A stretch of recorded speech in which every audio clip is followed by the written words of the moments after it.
chop this kind of thing. So how long they don dey chop your plate, dey lick am.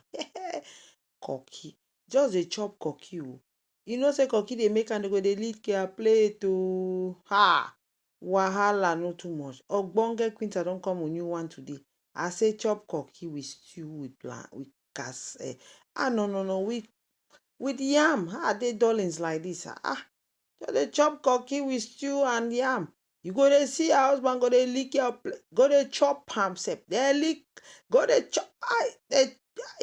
Now wow, this my mouth sef e no get as e dey o. Dey drink the wine. Hey, like Quinta wine. Guys, we are on table. Join us to be chopping and licking the chopping. What I go. See as I just dey feed everybody. Just dey chop for family o. Sunday chopping na fine thing in family chopping and the choppables. You understand? What I go?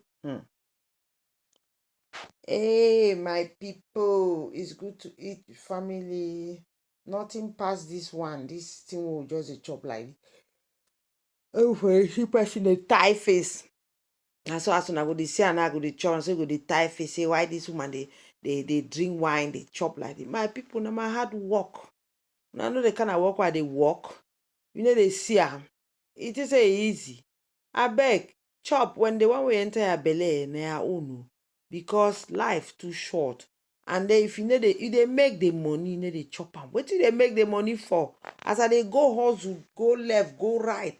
I beg, make I eat better thing.